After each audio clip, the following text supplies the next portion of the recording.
Welcome back to Principles of Management class. In the last class, we discussed about the definition of management and what is efficiency and what is effectiveness, and also we see about the nature and scope of the management.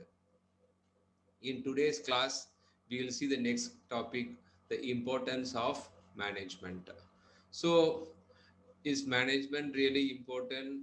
Okay, if someone asks this question, okay, answer would be definitely yes, it is important for all kinds of organizations, whether it's a small business or big business or multinational corporations, or it's for profit organizations or not for profit organizations.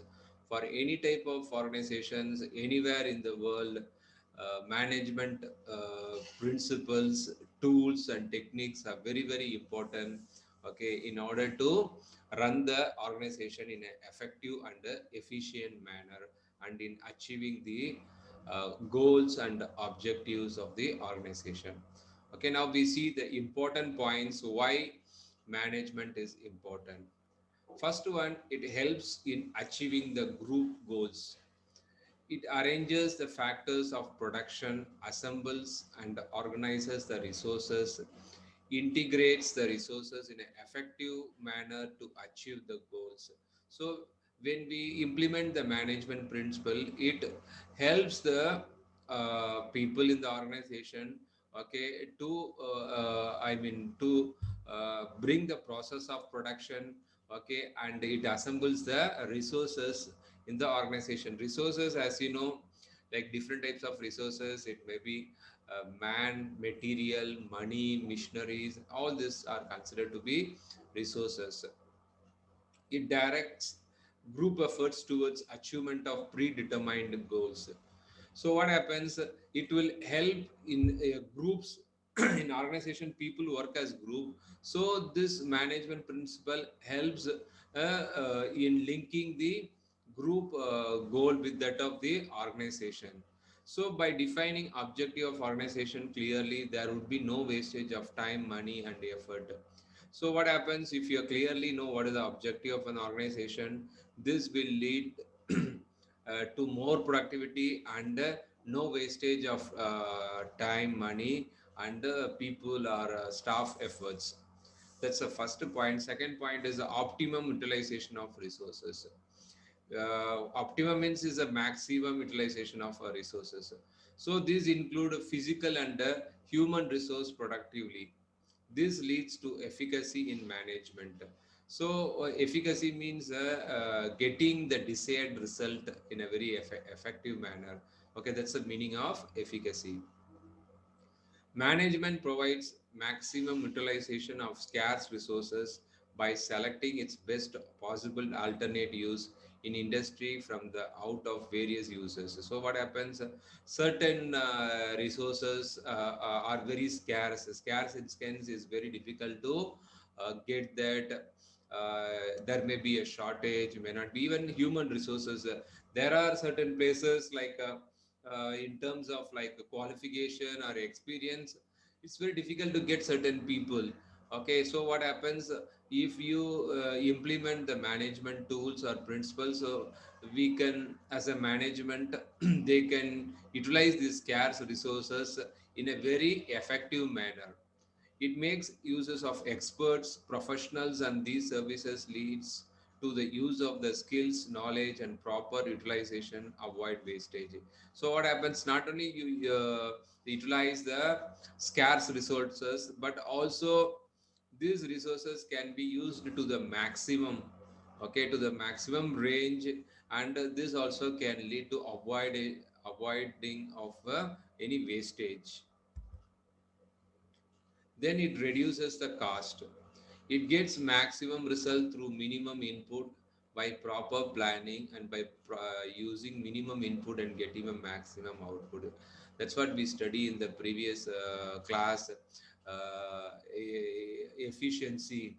Efficiency means effectiveness means getting things right things to achieve the organizational goal.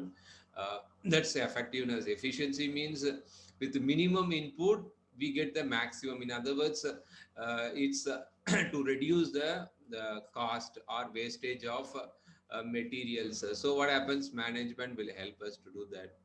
Management uses physical, human, and financial resources in such a manner which results in best combination. This helps in cost reduction. Then establishes sound organization. To establish sound organizational structure is one of the objective of management. It establishes effective authority and responsibility relationship, that who is accountable to whom, who can give instruction to whom, who are superior and who are subordinates. As you know, organization should have a structure. To say particular entity is an organization, it should have few things. First of all, that's the definition of organization. Yeah, organization should have people. Organization should have some goal or objective. Then organization should have a proper structure. So these three comprises of an organization. So out of the structure plays a very important role. Structure means organizational structure. Like you would have seen in many organizations, like there is a flow chart of a staff working in that. Like it starts from the senior manager. Okay, like say in a college institutions like that, it will have like a principal, then followed by vice principal, then HOD, head of the departments, then professors, assistant professors, something like that. That's called management structure. So what happens? Management give more emphasis for this establishment of the organizational structure. Why? Because if you have organizational structure, staff in the organization will clearly know the authority and responsibility and relationship. So what happens? Usually the authority flows from the top to bottom, and the communication also flows from top to bottom, sometimes from bottom to top. The communication flows. That's a two-way communication. That's one thing. Then what happened? Who is accountable for what? So this will be clear if you have proper organizational structure. And then who should be reporting to whom? Say your vice principal will be reporting to principal in a college, and lecturers will be reporting to the HOD will be reporting to the vice principal. So the things go on, who will be reporting, who is the subordinate for whom. So all these things will be very clear if an organization have a proper organizational structure. Management fills up various positions with the right person having the right skill, training, and qualification. All jobs should be clear to everyone. So what happened when in course of doing the organizational structure? So they come up with things like a job description. So what a particular job holds, like what is their duties and responsibilities, from which time to which time they will be working, where they will be working, who they will be reporting to, who will be reporting to them. So all these things are clear. So this will help the staff, okay, to perform the duties very clearly. So this also helps the human resource department to recruit the right person for the right job with the right knowledge, skills, and attitude and qualification also. So is establishes equilibrium. It enables organization to survive in a changing environment. Equilibrium means some kind of what do you say, being steady. Okay, I mean don't like shook by any, disrupted by any what do you say, the problems are changing external forces. Okay, so what happened? It keeps in touch with the changing environment. It also monitors the dynamic changing environment in a business.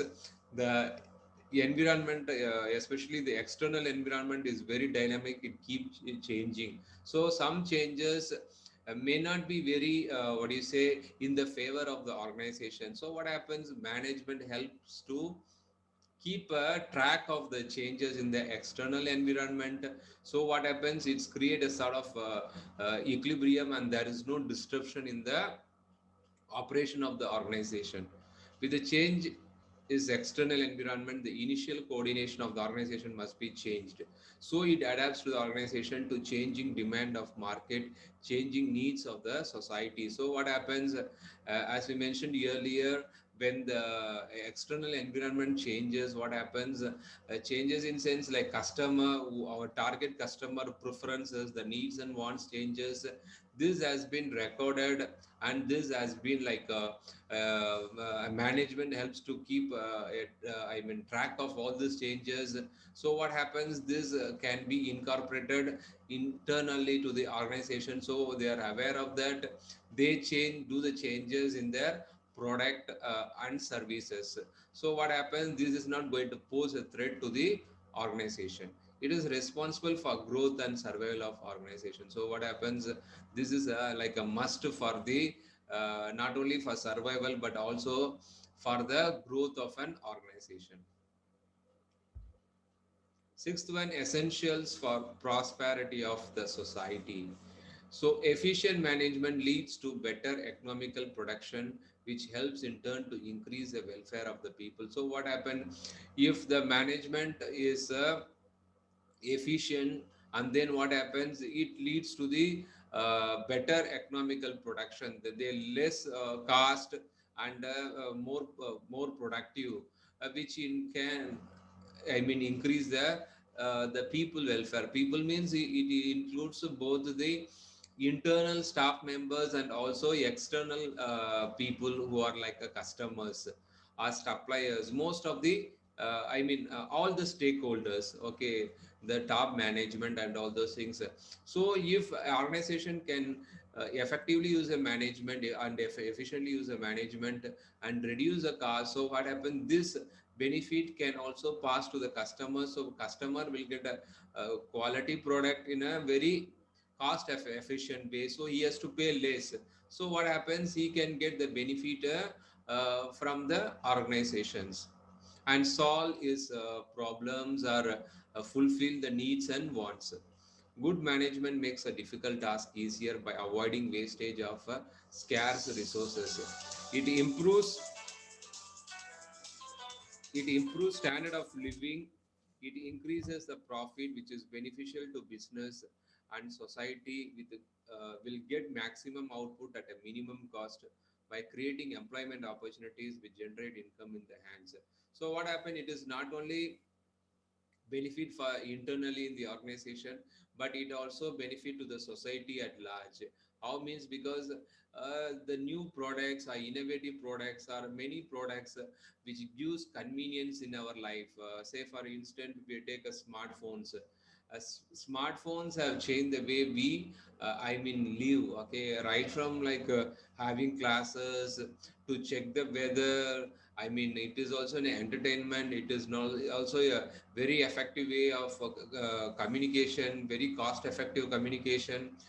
So what happens, so many innovative things in any field, in technology, in electronics, are more beneficial to the people. It increases the standard of the people, and it is more convenient. So this is possible only through proper and efficient management implementations in the businesses. And also it gives opportunity for the people to earn their livelihood, okay, so that they earn some money. So organization comes with the new products and research beneficial for the society. So when organization do the research and they innovate new things, so it is not only benefit for the organization, it is also make the life of the customers or the general public more easier, convenient and comfortable. Then we see the skills of the manager. Main skills for the manager is a technical skills, human skills and conceptual skills. Technical skills, it is the ability of manager to use the equipment, methods and techniques involved in performing specific tasks. Okay, so what happens, managers sometime, I'm not sometime, they should be quite expert in using certain missionaries and all those things. Like say for instance, people ability to use a computer or software is a skill, or he should be proficient in that, so that his subordinates have any doubt or clarification, he should be able to clarify that.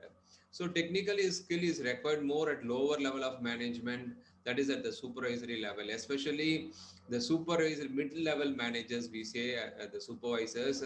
These people usually supervise the people who are at the lower level. So what happens whenever they make mistakes, or they monitor whether these people are using the right skills and they are productive.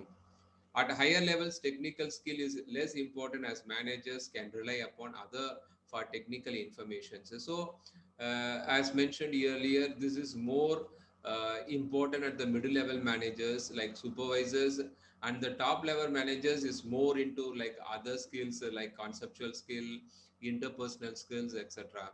For examples, mechanics work with the tools, and the supervisor should have the ability to teach them how to use these tools. And same like that, accountant, they use the softwares like a Tally and all. Okay, for the day-to-day operational needs. So these are skills are considered as a technical skill. Then we go to the human skill. Human skill is something like how a manager interact with the other staff members. The ability of a manager to work with, understand and motivate people in the organization is known as human skill. This is very important. Why? Because most of the time, I mean, they spend managers spend their time in communication. Communication in terms like having a meeting, I mean, giving orders, monitoring monitoring people, evaluating them, correcting them if they go wrong. So all these things happen through communication. So communication is one of the important in the human skills. It also involves the ability to build effective work teams. Okay, so in order to come up with the effective work teams, human skill is very important. Human aspect of management requires individual as well as group relations to be maintained and developed for achieving maximum efficiency. So what happens, these human skills are also very what do you say, very critical, because if you take a software which is a technical skill, so operation, if you once you learn the operation of software in one state or one country, it is quite universal. It's more or less same around the world or around the any part of the country. But in terms of human skill, it's quite different, because human beings are different from one country to another, from one region to another region. Even same region, different people are of a different gender, different race, religion, age group, they are quite different. So it is very unique, and it is also very important also.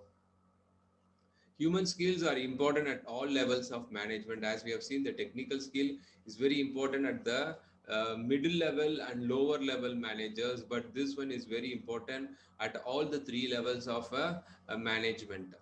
For example, interpersonal relationship is an example of human skills.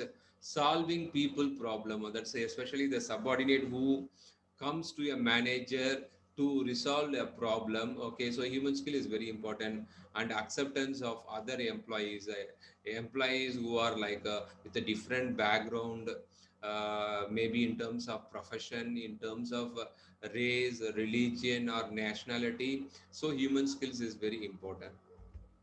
Then we move on to the third one, conceptual skill. This consists of managers' ability to coordinate all organizational activities and varied interest involved in it. That in other words, conceptual skill is a skill to see different department as a whole. Okay, so to see what you say, to see the common thing of all departments. It involves viewing the organization in totality and understanding the interdependence of its individual parts.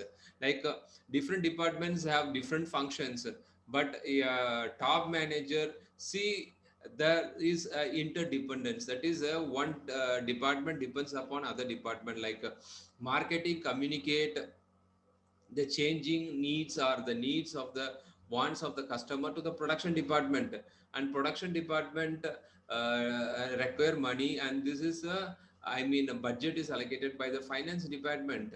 So like this all are interdependent. So manager ability to see something common in all the departments is called conceptual skill. Of all the skills, this conceptual skill is the most difficult skill to acquire, like a technical one. Once you keep on doing the same task again and again, you may become expert. So more you socialize and you understand the human psychology, you can understand human skill. But conceptual skill is not that much easy to learn, but it comes, I mean, like a very difficult skill which we can acquire. Conceptual skill is very important for the top management in formulating long range plans, broad policies, and relating the business enterprises to the industry and the economy. So this is very important at the top level. Top level management is usually the one who come up with the strategy, who come up with the long term plans and create policies for the company. So that's all for today's class. Today in class, we learned about the different skills required by the management. We also learned about the importance of management. That's all. Thank you.